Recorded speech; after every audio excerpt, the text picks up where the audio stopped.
Hi, my name's Carrie, and welcome back to Simply Freedom.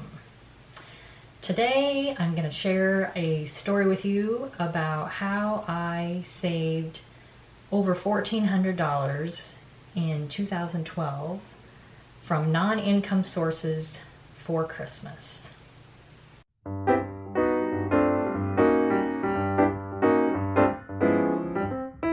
In 2012, I decided that I was going to challenge myself to find non-income sources, non-job income money to save for our Christmas. I think in that year we were actually focusing on paying off a car loan, or I think it was our truck specifically, and I wanted to make a commitment that I could send money to that, but also not have it impact our inability or have it cause a problem where we weren't able to save for Christmas.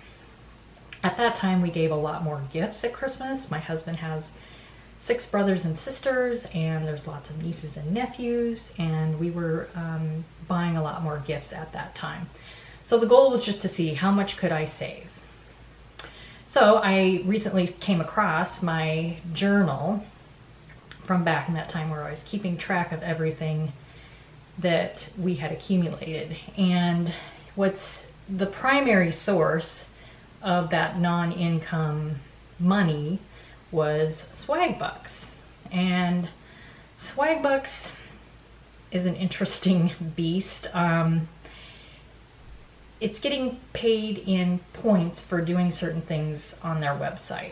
A lot of times I was just letting things run, like if you watch certain like video clips, they'll give you a couple points. I would let that kind of stuff run while I was watching television. There's surveys you can take, there's offers you can sign up for to get like newsletters, and they'll give you 10 points. So at that time I was doing a lot of SWAGBUCKS, and between January of 2012 and late November, I think the end of November 2012, on SWAGBUCKS I had accumulated over $400. Actually, I was thinking it was getting closer to $500. Some of that had been redeemed in the form of gift cards to Amazon. Some of it was gift cards to other places. I also redeemed for actual cash that came to my PayPal account. So that was the majority of the funds that I found. I'm looking at my diary to see where I spent things, or where I accumulated the money. I accumulated $137 worth of cash from doing online surveys, specifically using Pinecone Research and mysurvey.com. I'm not sure if mysurvey.com still exists, but back in 2012 it did. The other thing that I did during the year of 2012 was sold things on eBay. Now, I did not go out looking for things to buy to sell on eBay. I took things that we had in our home that we were no longer using, that had value, that somebody also needed in their home, and so they paid me for the items. That total was $318.42 in eBay sales during the first 11 months of 2012. I also sold things locally at a garage sale and Craigslist. I sold $115 worth of items that way. I accumulated $42 in rebates. There are rebate sites you can go to. I'm not sure which rebates these were at the time. Sometimes this time of year particularly, sometimes there's rebates on alcohol, or just you get a few dollars back for buying something that you were going to buy anyway. And when I would get those rebates in the mail or deposited to PayPal, I would save them. So we came up with $42 in rebates in 2012. I won a $3 lottery ticket, saved that money towards Christmas. Looks like I must have sold some books as well. My girls were avid and still are fairly avid readers, and sometimes you can sell books back for cash. So we sold them to an online store called half.com, and the proceeds from selling those books was $23.39. It looks like I had bought some gifts that we ended up, or maybe I received gifts that I didn't use, and so what I did is I returned them, and in return, because I probably didn't have a receipt, I received $23 in merchandise credit for that store. So most likely what happened is I actually used those to buy Christmas gifts. Another site that I used and still do use is My Points.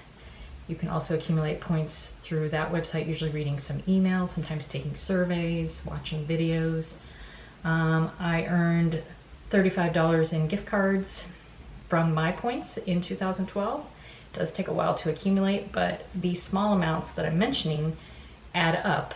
And as I told you at the beginning, the total amount that we saved in the first 11 months of 2012 was $1,429.11. Looks like I received a cash gift at some point for $10 and I saved that. I see I also have an entry that says $41 was unknown. My guess is it's like we had cash in our wallet and we just said, okay, well, let's just save this. So for whatever reason, and we didn't know, and so we swept it aside. I was also tracking our utilities. I believe, I had set aside a certain amount for utilities, and we must have come under budget several times during the year by a few dollars, and so I would sweep that money off to the side to be saved for Christmas gifts. That total that we were under budget was $22.94. We were using a debit card at the time, and we had earned some rewards. That was only $5.02, but I saved it. Oh wow, amazingly, I found $24.06 on the ground. I believe actually this was the year that we had moved into a brand new home, and my husband was out doing something in the backyard and found a $20 bill. So we saved that, and the other $4.06 was probably random change just found on the ground, walking around, just looking down in a parking lot and having to accumulate that. That is the general idea, is that small amounts of money come into our lives at various times during the year that are not from our jobs. It's not from our paycheck direct deposited into our account. It comes from somewhere else. And that money, if you have a goal for it, can really add up and turn into something significant. So our total again was $1,429.21 of cash or cash equivalents that we could use towards buying Christmas gifts. And my entry in my journal does say that we spent about $900 in gifts that year. And I know because we came in under budget, we ended up sending the excess money that didn't go to Christmas towards our truck loan that we were trying to pay off. So in the end, it actually benefited us in two ways, by making sure that we really saved all those small pennies, extra gift cards, and earnings, that we made them count. We made them count for Christmas gifts for our friends and family, and we made it count in the form of an extra payment on our truck loan. And the sooner you pay off your debt, the less interest that you pay to the creditor. So who knows what that saved us by also saving all these small amounts. There's all different ways to save the extra money. I just came across a coupon that came in the mail fairly recently. It's a coupon for $10 off if you spend $50 or more at Target. And I think it's good through December 24th of this year. And so if I was doing something similar right now, I would go spend my $50 that was on things that I need anyway. And then the $10 that I would not have paid, so let's say the total did come to $50, then I give them the coupon, they take $10 off, so my total is $40. So I was originally planning to spend $50 out of my budget, but instead I only paid $40. So then what I would do if I was trying to save that $10 is I would come home and I would move the $10 out of my checking account potentially either into another checking account or a savings account at my same bank, assuming you're able to make those kinds of transfers. Simply withdraw it. Somehow you need to capture that money so that it's not mixed in with your regular money. The one thing that I talked about at the time of this, I was calling these small amounts of money little snowflakes, and that sort of comes from the idea that with Dave Ramsey, when you're paying off debt, they talk about a debt snowball. How as you pay off one debt, your minimum payment that they were putting towards that debt can now be added to another debt that you're working on. And so slowly your payments that you're sending into debt start accumulating bigger and bigger into like a large snowball. Well, when you have these small amounts, like, you know, a $10 gift card or a $10 discount at Target, that's kind of a small amount in comparison to a large snowball payment on debt. I started calling them, and I think other people call them snowflakes. Small amounts of money. And the idea is you do not want those small amount of money or those snowflakes to melt. So it's important to capture them or freeze them in a place where they can do you some good at some point. And in the year of 2012, I specifically decided that I would capture the snowflakes and set them aside for Christmas. And again, I came in under the amount that I had accumulated and was able to send that to debt. Some people send those little snowflakes and small amounts of money directly to debt. But this was just simply something I did that year, some kind of a challenge to see how much I could come up with.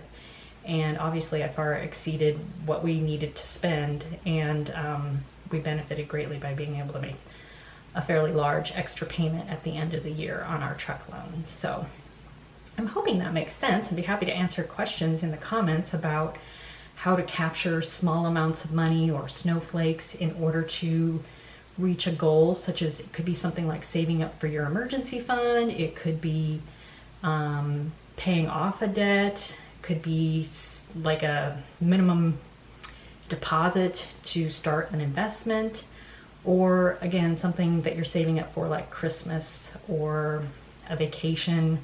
You know, you can challenge yourself to look for small things and small amounts of money in all sorts of places.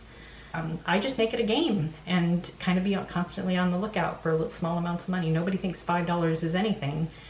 Again, that can't go anywhere, but you know, if you save it and you find other small $5 items that you can sell or that you can accumulate because of coupons, those monies really do add up. So I hope you're inspired. It is the end of December. It's probably a little too late to be looking for all these snowflakes now to pay for your Christmas, but we're almost to January. So you might think about, if you want to look for small amounts of money to add up and accumulate, to create yourself a Christmas fund, a vacation fund, or to pay off extra debt in 2020.